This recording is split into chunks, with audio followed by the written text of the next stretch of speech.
Pois é, mas como eu falei no início do programa, olha que pauta interessante, vamos aprender, eu acho que isso também dá uma sensação gostosa de estar bem informado.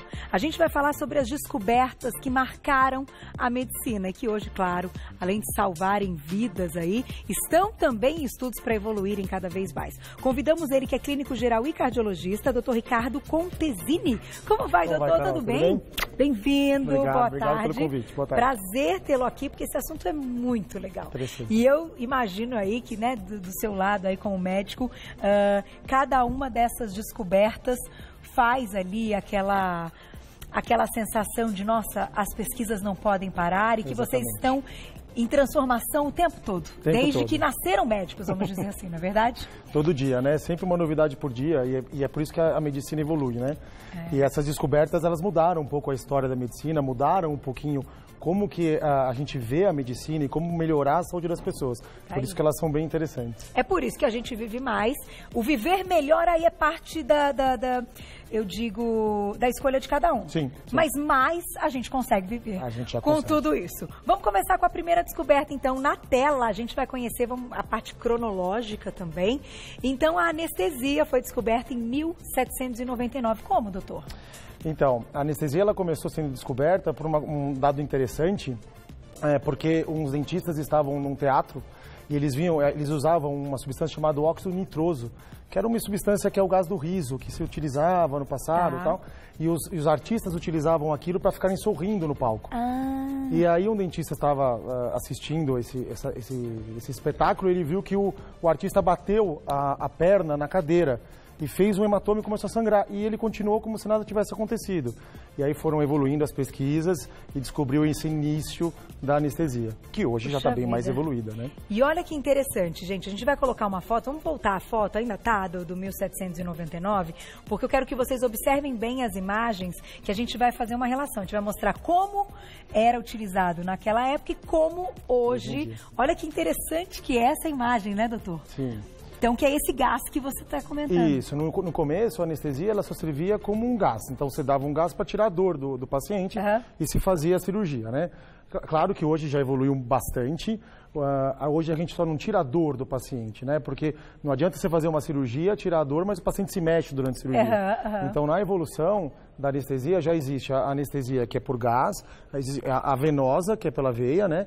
E aquelas para certos pontos. Por exemplo, você vai fazer uma cirurgia na mão, você não precisa tomar uma anestesia geral. Você só faz uma medicação no nervo que tira a dor e pode operar. Local. E aí, eu acho, a gente tem o Ilustra das formas, então, hoje. Existem alguns tipos, né? A grande vantagem é fazer o bloqueio cerebral mesmo, né? Então, para tirar dor atualmente, tanto o gás e que você utiliza e também os endovenosos, eles vão fazer um bloqueio no nervo que leva um impulso para o cérebro. Então, hoje a anestesia se baseia em 3 partes, né? A primeira é você tirar a dor, que é a principal, né? A segunda fase é você não deixar o paciente se mexer. Né? Então você dá um paralisador, vamos supor, cirurgias de coração, cirurgias de abdômen, da barriga, que você tem que operar, o paciente não pode se mexer durante a cirurgia. Vai ficar 4, 5, 6 horas. Então a droga também tem que paralisar. E por fim, a sensibilidade à dor e também para dormir, né? Então você dá um sedativo para o paciente poder dormir durante a cirurgia e não se lembrar depois da dor, etc. Daquele momento. Exatamente. Muito legal, super interessante. Vamos para a próxima, então. Na tela, olha só o que a gente descobriu. Adoçante, 1879. Olha como era aí o adoçante naquela época. Como a gente descobriu, doutor? O adoçante ele acabou sendo descoberto por um alemão, né, que estava fazendo algumas pesquisas em relação a minas e cascas de frutas, etc. E ele conseguiu perceber que isso adoçava líquidos, né, e deixava mais doce. E aí se desenvolveu a partir daí, percebia que não se engordava, não ganhava peso e se desenvolveu a partir daí. O interessante de hoje em dia em relação ao adoçante é que existem vários mitos, né? E as pessoas falam sobre adoçante, qual é melhor, qual é pior. O interessante é que ajudou muito, principalmente no controle de peso, então isso é inegável. Existem alguns adoçantes melhores e piores, conforme o desenvolvimento, né? Hoje a gente acredita que a sucralose é o melhor adoçante no sentido de mais inócuo, de ter menos problemas. Algumas alterações intestinais, de estômago, mas a sucralose é o mais novo. E já tem um novo, chamado xilitol, que saiu agora, né? Que ele é totalmente natural, pode até crianças acabarem utilizando. A gente tem um problema epidêmico no Brasil de crianças obesas, né? Então a gente já consegue utilizar. Então o adoçante foi bacana porque ele conseguiu auxiliar a gente nesse controle de peso e de saúde da população mundial. Muito bom, tá aí. Então foi em 1879. Olha o próximo. A gente descobriu também a insulina em 1889, então um pouco depois. Como, hein, doutor? A insulina, ela mudou a história da doença do diabetes no mundo, né? Pois é. Antigamente, os pacientes que já nasciam com a diabetes, que a gente fala tipo 1 de nascença, eles morriam antes da adolescência, porque eles não conseguiam ter nutrientes, porque é a insulina que leva nutrientes para a célula, né? Então, esses pacientes morriam muito cedo. Então, a descoberta da insulina, que foi através de maceração do pâncreas, então alguns pesquisadores pegaram o pâncreas, que é o que produz insulina, e eles maceraram, eles amassaram e tiraram algumas células. E eles injetaram essas células depois nas pessoas e perceberam que melhorava o diabetes. E aí conseguiram se isolar a insulina, percebeu que ela tinha essa função e ela acabou sendo utilizada desde então e até hoje, né? A insulina é utilizada para o controle dos pacientes diabéticos. Olha. Atualmente a gente tem os diabéticos tipo 2, são aqueles que são adquiridos, né? Alimentação, por obesidade, etc. E também serve como uma terapêutica, além de outras coisas também mais modernas, mas a insulina ainda acaba sendo a base do tratamento dos pacientes diabéticos, principalmente tipo 1. Tá aí, interessantíssimo, 1889. Vamos para o próximo. Raio-X, 1895. Ai, que interessante. As meninas são tão caprichosas. Olha a foto, doutor. Como o passado era bem complicado, né? Nossa, era. Mas, né, como as pessoas sobreviveram e assim a população foi aumentando, como que era feito, como é que foi descoberto? E a medicina evoluiu, né? A grande vantagem do raio-x é porque, antigamente, quando você tinha algum problema que você queria ver internamente, você tinha que abrir. Né? Era só com cirurgia, né? Então, você não conseguia saber muito o que estava acontecendo. A grande vantagem do raio-x foi que, de uma forma sem ter que operar, você conseguia avaliar o que estava internamente, né? Então, como que funciona o raio-x? Isso aqui é um exemplo de um raio-x de pé. Né? A gente está só mostrando como acontece, enfim. Então, é interessante nessa imagem porque mostra o seguinte. O raio-x, então, é uma onda, né, com o raio-x, que foi denominado na época, que ele consegue atravessar o corpo, né? Então, esse raio, ele consegue atravessar o corpo e você atrás põe um filme, como um filme fotográfico, para poder ver essa onda batendo e ela filma esse filme, né? Algumas coisas não deixam passar essa onda. O osso é uma delas. Então, a hora que você é colocado no raio-x, você solta essa onda passa pelo seu corpo, onde tem o osso ela não passa, então ela grava no final. Então, para vocês terem... Então, para as fraturas... Para fratura, para tumor, às vezes que tem muito cálcio. Então, para outras pedras no rim, pedras na vesícula. Então, como a onda não consegue passar naquele momento, se mostra e a foto acaba saindo depois no filme que fica localizado atrás. Que legal, gente. E foi um avanço enorme na medicina, né? Para vocês terem uma ideia, então é como se... aqui é um raio-x de um pé, né? Então você consegue, a hora que passa a onda, ela bate no filme e onde ela bate fica preto. Aonde a onda não consegue chegar, fica branco, que é o osso, e você consegue ver através do raio-x. Sensacional. Mandem perguntinhas no @VocêBonitaTV. Vou lá e já volto, que o próximo é o marca-passo. Claro. Olha, vocês vão ver essa história. De volta com o nosso Você Bonito, estamos falando das descobertas que marcaram a medicina com o clínico geral e cardiologista, Dr. Ricardo Contesini. Paramos no marca-passo. Marca-passo. Olha lá. Vamos voltar a ele. Olha que interessante essa história. Como era em 1956, então foi descoberto. Conta pra gente. O interessante é que o marca-passo no começo, a gente brincava que o paciente tinha que ir carregando junto, né? Total. Porque não era implantável, né? Não tinha como colocar dentro, né? Então o paciente ficava com um aparelho mesmo, literalmente tendo que carregar esse aparelho. Atualmente não, graças a Deus o marca-passo é bem menorzinho. Hoje ele tem tamanho de um pouquinho maior que uma moeda de R$1, os mais modernos, né? Que eles ficam sob a pele. Sob a pele, né? Embaixo da pele, entre a pele e o músculo. Tá. Qual é a grande vantagem?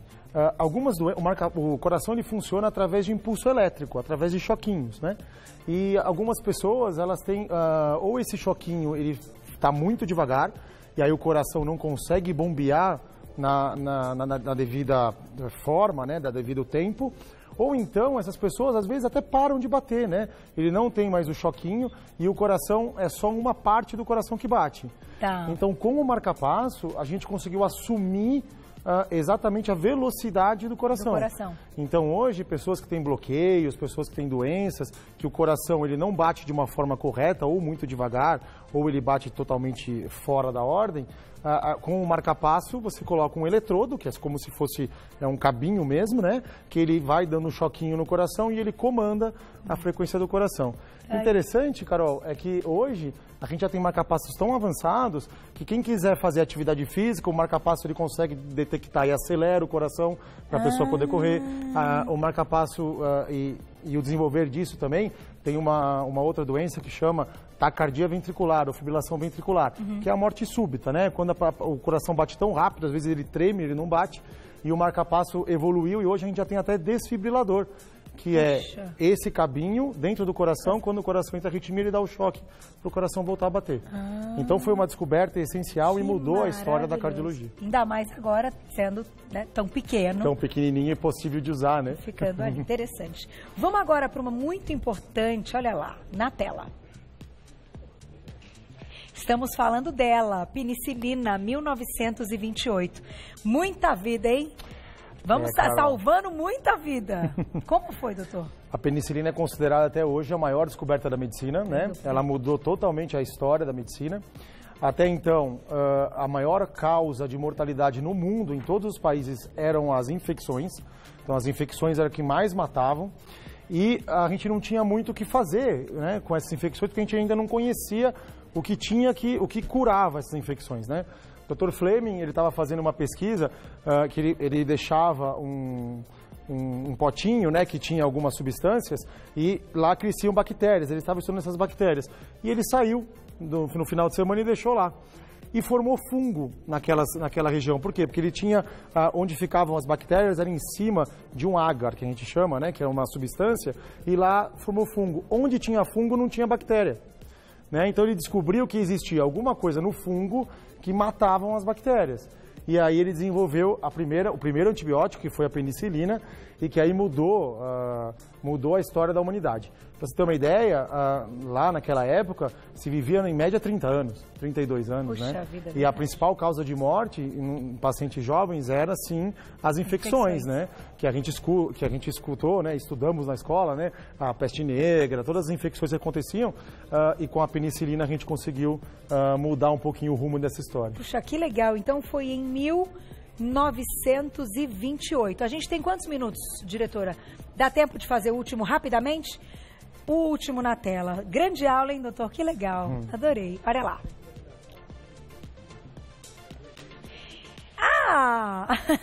Não podemos falar o nome comercial. É o comprimido azul. Sildenafil é o princípio ativo em 1993, que também veio para mudar a qualidade de vida de muita gente. Sim, sem dúvida nenhuma. Não é? Interessante é que durante alguns anos ele foi o remédio mais vendido no mundo, vendeu mais do que aspirina, mais do que Dorflex. Jura? Né? Mais do que vários medicamentos, né? O interessante do sildenafil é que ele foi uma droga que ela foi inventada ou estava sendo pesquisada para pressão arterial, para diminuir a pressão, para fazer vasodilatação. Né? E aí, como efeito colateral, né, causava a ereção. Puxa, então foi descoberto que tinha essa alteração e por isso foi desenvolvida e isolada essa substância que hoje ajuda inúmeros homens com disfunção sexual. Sem dúvida, casais e qualidade de vida. Sem dúvida nenhuma, porque é muito importante. Até porque o Ministério da Saúde tem lá que uma das coisas, né, para o Estado todo, né, para ser considerado uma pessoa feliz e com as coisas assim equilibradas, isto é faz parte da saúde sexual, sexual.